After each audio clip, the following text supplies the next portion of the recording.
Let's get it up in the air. We'll pull the tires off and do some evaluations. So these should look familiar to everybody if you've worked on these cars before, right? So this is just regular old Fiat Spider 124 brake assembly. The difference is up here, this car is running a McPherson strut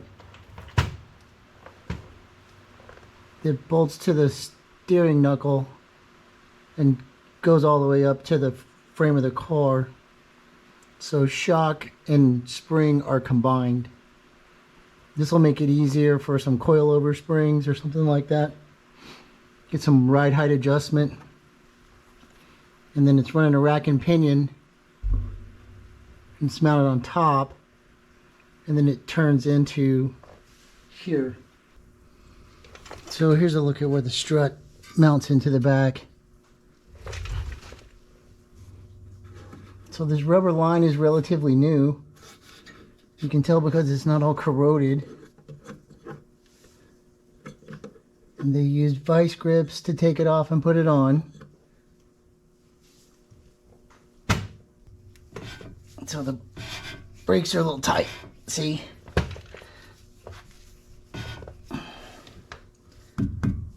Probably need to be disassembled and cleaned. The good thing is, parts are available. Vic Auto has a big brake kit for the fronts, bolts right on.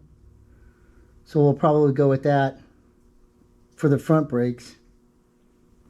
There's plenty of pad left on those brake pads. Screw it, let's go ahead and look. I'm putting on gloves, hold on.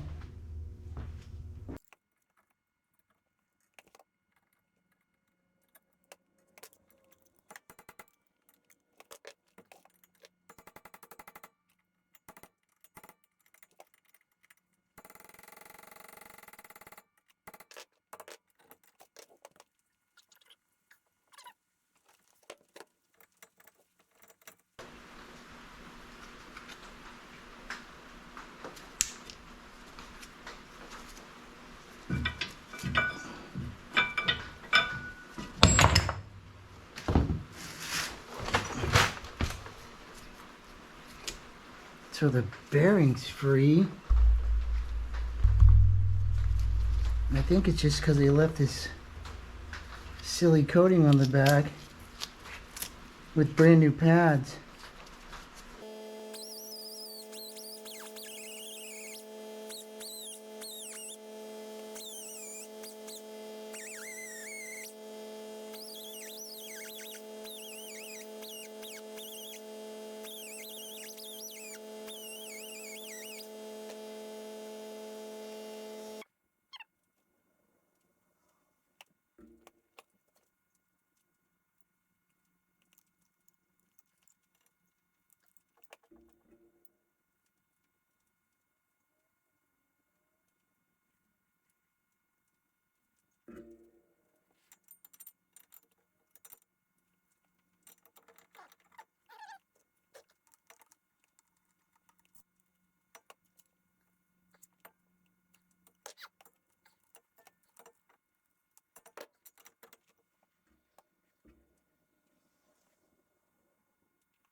No, not.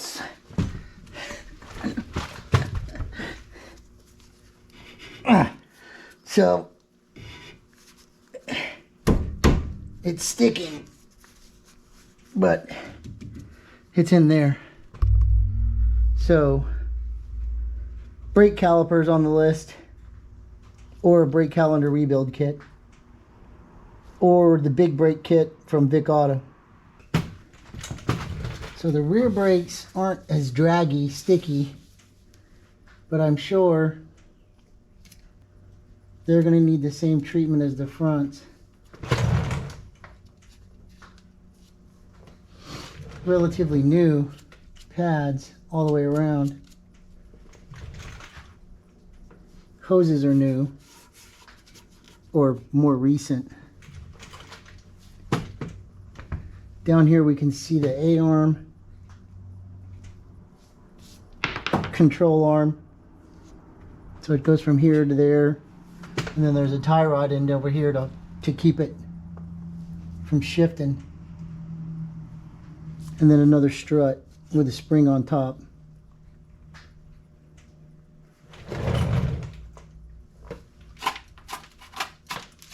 The body coating's starting to come off, but you know, that's normal for a 40-year-old car. You can see the love presence on the floor. So starting in the front, this is the AC condenser, and then behind it is the radiator.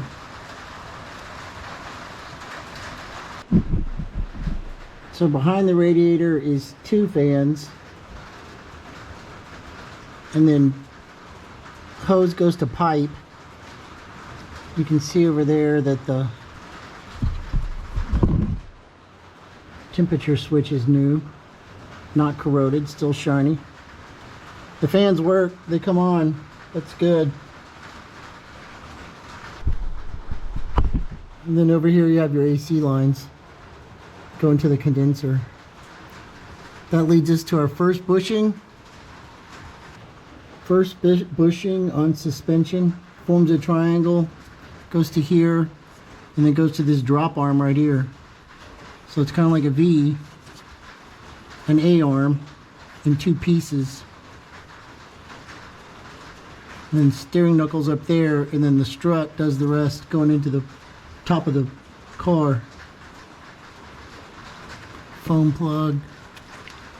This is the pipe that runs all the way to the back for the coolant.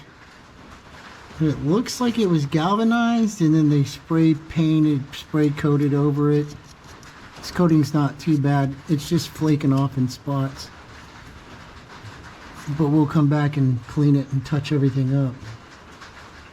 And then when we move back to this second arm, it drops into the ball joint for the lower.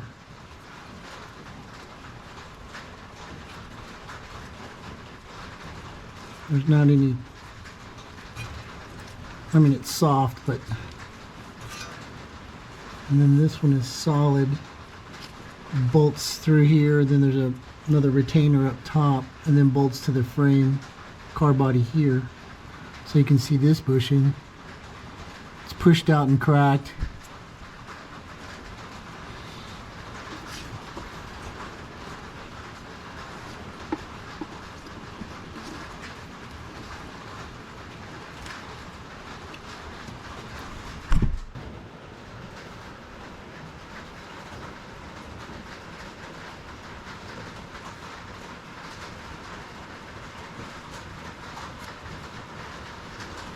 Ouch!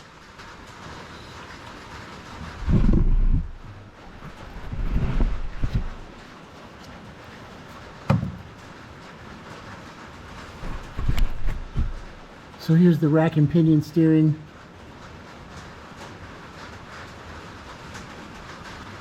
It looks like it unbolts from the cab side on the firewall. So coolant pipes come in here and they run underneath this whole thing, and this panel is welded to this body, so it's removable, but it ain't easy. And then you gotta either weld it back into place or pop rivet, but your coolant lines go under this, and that's it. The AC lines on the side, and then this is the cable for the throttle. It runs all the way back. So moving to the rear of the car, there's the coolant pipes coming out and going to the motor. Again, this is the AC line, and then this is throttle cable.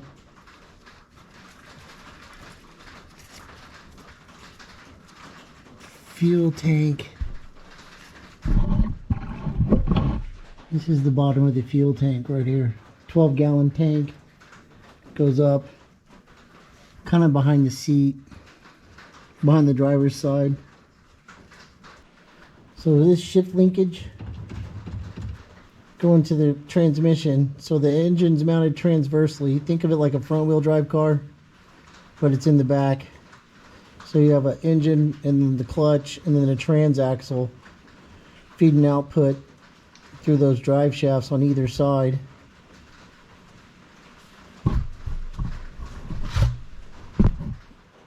And then over here is your rear suspension piece. And it looks like it was deliberately bent to make room for this, or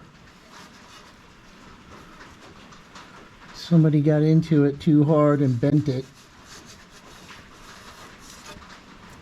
I think when we replace the bushings on these, because there's one here and one there, and then there's another tie rod that goes back that way for adjustment purposes. Ball joint's a little stiff, but it's intact. Looks like that whole bracket's removable, so that's pretty good. And this is from all that oil leaking down the back side of the motor.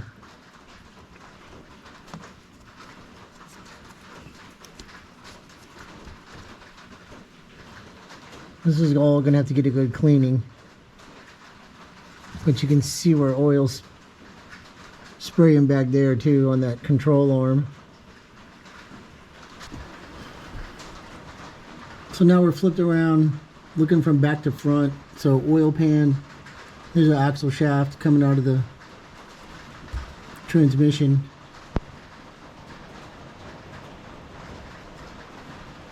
Rear bushing. This is the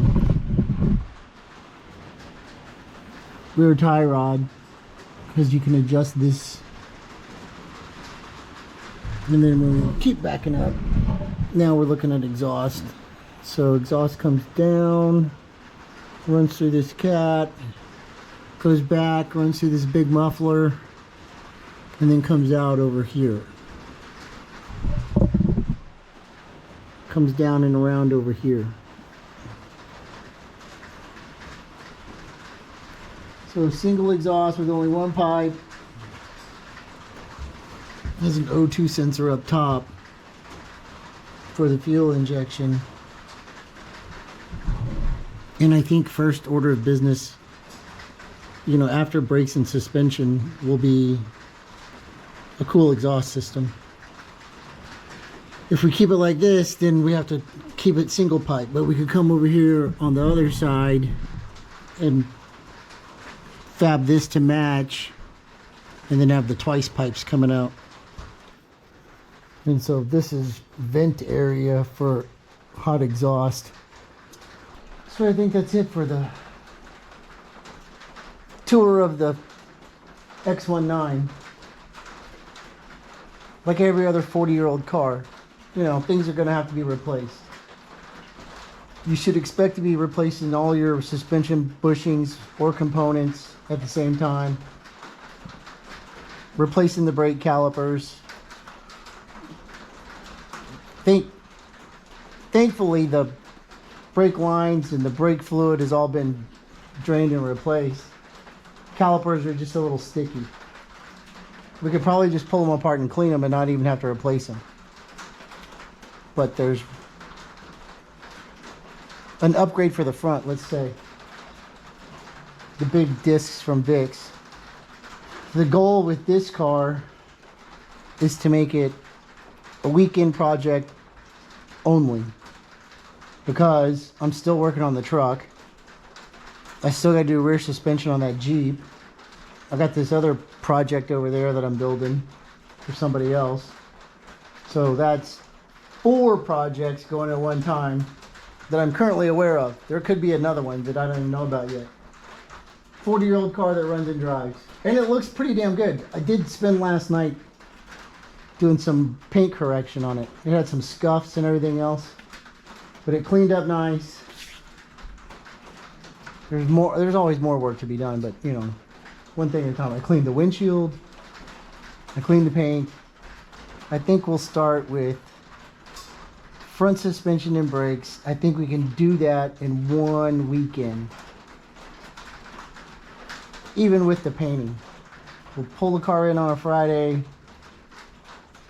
break everything off, sandblast it, paint it, put it back together. Saturday, Sunday, it should be able to pull out of the shop and make room for the truck. And then we get working on the truck Monday through Thursday. And then next we'll do the rear. And then once we get suspension and brakes, we'll work on tracking down those oil leaks. But I'll make a list. I'll make a spreadsheet. I'll keep track of everything, expense-wise and hour-wise. And I'll let y'all know how much it costs and how much it takes. Fortunately, I'm starting with a good base. We're gonna make it go fast. Faster. It's supposed to have 75 horsepower. I don't think so. But that's it for now.